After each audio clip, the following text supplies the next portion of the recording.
Welcome, students. This is Sumit, your maths group from RS Futures Tutorial. So आज हम करने जा रहे हैं क्वेश्चन नंबर 5 एक्सरसाइज 2.2 चैप्टर है आपका linear equations in one variable class 8। तो स्टार्ट करते हैं। क्वेश्चन नंबर 5 क्या कह रहा है? Two numbers are in the ratio 5:3। ठीक है, कह रहा है कि दो नंबर्स हैं और उन दो नंबर्स की जो रेशियो है वो 5:3 है। ये 5 रेशियो के बच्चे यहाँ पे कंफ्यूज हो जाते हैं, वो सोचते हैं कि एक नंबर 5 है एक नंबर 3 है। नो, उन नंबर्स की रेशियो 5:3 है। ठीक है, और उसने सामने क्या कहा हुआ है? If they differ bye 18। कह रहा है अगर उन दोनों के बीच जो डिफरेंस है वो 18 का है तो बताओ वो दो नंबर्स क्या होंगे। ठीक है, तो जब भी आपको इस तरह कुछ रेशियोज वाला क्वेश्चन आ जाए तो आपने ये नहीं करना लेट द वन नंबर भी 5 एंड अदर नंबर भी 3 ना। तो अब ये वो नंबर जो दो नंबर्स हैं उनकी रेशियो 5:3 है, वो 5 और 3 नहीं है। वो क्वांटिटी क्या है वो हमें नहीं पता, और उस क्वांटिटी को हम लेट कर लेंगे x। तो अब हमें इस तरह लिखना है let the two numbers be 5x and 3x। ठीक है, तो लिखते हैं यहाँ पे let the two numbers be 5x and 3x। ठीक है, okay. If they differ by, okay, तो यहाँ पे लिखेंगे देयरफॉर अकॉर्डिंग टू क्वेश्चन। क्या कह रहे हैं? उन दोनों के बीच जो डिफरेंस है अगर वो 18 का है तो डिफरेंस बड़े में से छोटे को, तो ये आएगा आपके पास 5x माइनस 3x। जो दोनों का डिफरेंस है वो कितना है? यहाँ पे 18 है। ठीक है, तो 5x में से अगर हमने 3x निकाल दिए तो पीछे बचेंगे 2x, और यहाँ से हमें x की वैल्यू चाहिए तो 2 यहाँ पे डिवाइड हो जाएगा। 2 1 ज़ा 2, 2 9 ज़ा 18। तो यहाँ से x की वैल्यू जो है वो आपके पास क्या आ गई? 9 आ गई। तो हमें चाहिए थे कि नंबर्स क्या हैं, तो देयरफॉर टू नंबर्स आर, देखो एक तो था 5x तो वो रहेगा 5 इंटू 9 इज इक्वल्स टू 45, और दूसरा नंबर जो था वो था 3x तो वो हो जाएगा 3 इंटू 9 इज इक्वल्स टू 18। सो जो दो नंबर्स थे वो आगे आपके पास 45 एंड 18। ठीक है, therefore the two numbers are 45 and 18। तो आप उसको चेक भी कर सकते हो, क्रॉस चेक। जैसे 45 में से 18 माइनस करो तो 45 में से अगर हम 18 माइनस करेंगे, ओके, तो यहाँ पे थोड़ा सा ये चीज़ गलत हो गई है। 9 3 18 नहीं होता है, 9 3 27 होता है। वही मैं कह रहा हूँ, माइनस करने पे ये चीज़ आपके पास गलत आ रही है। तो 9 3 27, हाँ। तो 45 में से अगर 27 को माइनस करो तो आपके पास जो आंसर है वो कितना आने वाला है? 18 ही आने वाला है। ठीक है, सो हम आगे हमने क्वेश्चन नंबर 6 पे देखते हैं। क्वेश्चन नंबर 6 क्या है?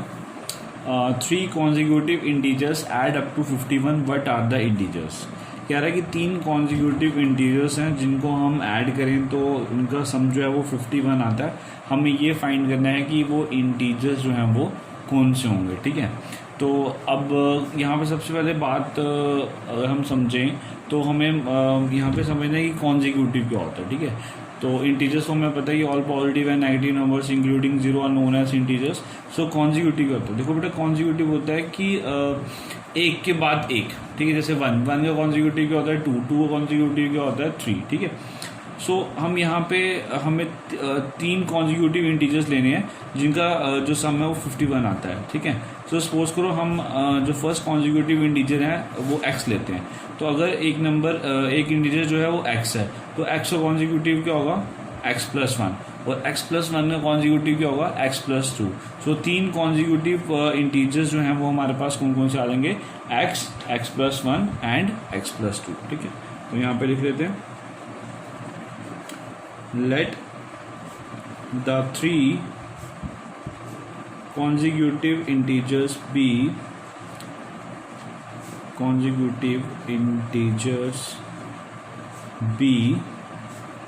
x, x+1 and x+2। ठीक है, therefore according to question। अब क्वेश्चन में क्या कहा गया है कि वो जो इंटीजर्स हैं उनका सम जो है वो 51 है। ठीक है, सो हमारे पास जो 3 इंटीजर्स हैं वो है x plus x+1 plus x+2। वो किसके बराबर है? 51 के बराबर है। ठीक है, सो लाइक टर्म्स को ऐड करेंगे, x और x2x और x3x, 3x प्लस 2 और plus 1, 3 is equals to 51। Then 3x is equals to 51, ये +3 वहाँ जाके -3, यहाँ पे आ जाएगा 3x इज इक्वल्स टू 11 में से 3 गए तो 8, यहाँ पे बचे आपके पास 4, then x is equals to 48 upon 3, 3 1 ज़ा 3, 1 इसके पास आएगा, 3 6 ज़ा 18, ठीक है। सो जो अब हमारे पास जो x की वैल्यू आ गई है वो कितनी है आपके पास, x की वैल्यू जो है वो 16 आई है, ठीक है। तो हमें 3 कॉन्जिक्यूटिव इंटीजर डालने थे, अब वैल्यूज पुट कर दो, एक जो है वो 16 है, दूसरा 16 + 1 17 and then 16 + 2 18, therefore 3 consecutive integers are 16, 17 and 18, ठीक है।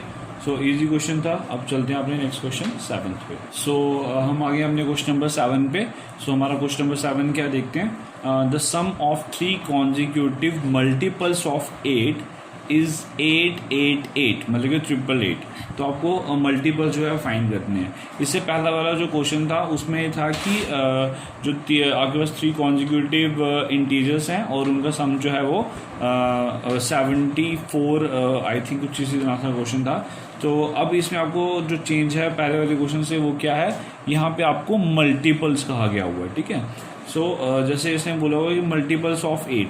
अब मल्टीपल्स के बारे में आपको पता है, जैसे 8 का पहला मल्टीपल 8, सेकंड 16 एंड देन 32।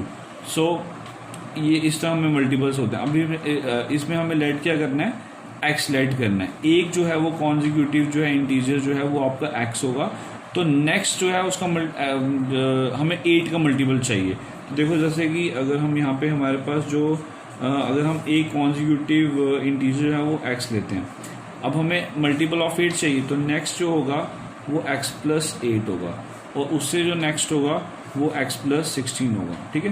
तो ये मल्टीपल्स चल रहे हैं, जैसे 1 फिर 8 फिर देन 16, ठीक है। बट हमें आगे अगर सपोज को आगे अगर चाहिए होगा तो वो क्या आ जाएगा, x + 24, क्योंकि वो 8 का मल्टीपल है ना, 8 2 16, 8 से 24। सो हमें 3 ही कॉन्जिक्यूटिव मल्टीपल्स ऑफ 8 चाहिए, तो हमने यहाँ पे ले लिए x + 8 एंड x + 16, ठीक है। तो देयरफॉर अकॉर्डिंग टू क्वेश्चन अगर मैं बात करूँ तो इन तीनों का जो सम है वो 888 के बराबर है। सो आ जाएगा x + 8 प्लस x + 16 किसके बराबर है, 888 के बराबर है, ठीक है। सो लाइक टर्म्स को ऐड कर लो, x और x 2x, 2x और +1 3x, ठीक है। And 16 + 8 24 is equals to 888। अब ये +24 को वहाँ ले जाएंगे तो आ जाएगा आपके पास -24। सो यहाँ पे हमारे पास आ जाएगा 3x इज इक्वल्स टू 8 में से 4 गए 4, 8 में से 2 गए 6 एंड 8 आपके पास यहाँ पे आ गया, ठीक है। और आपके पास x की जो वैल्यू है वो आ जाएगी 864 / 3, ठीक है। तो ये कटेगा 3 2 ज़ा 6 2, 3 8 ज़ा 24 2, 3 8 ज़ा 24। तो यहाँ पे जो आपके पास x की वैल्यू है, जो x की वैल्यू है ये आपके पास आ रही है 288, ठीक है। तो अब आपके पास जो 3 मल्टीपल्स हैं वो आएगा 288, फिर सेकेंड 288 + 8, फिर थर्ड 288 + 16, ठीक है। तो यहाँ पे लिख सकते हो therefore 3 consecutive multiples of 8 are, पहला जो है वो 8 है, 288 है, क्योंकि x की जो वैल्यू है वो 288 है। सेकंड जो है वो आपके पास आ जाएगा 288 + 8 और नेक्स्ट जो है वो आ जाएगा 288 + 16।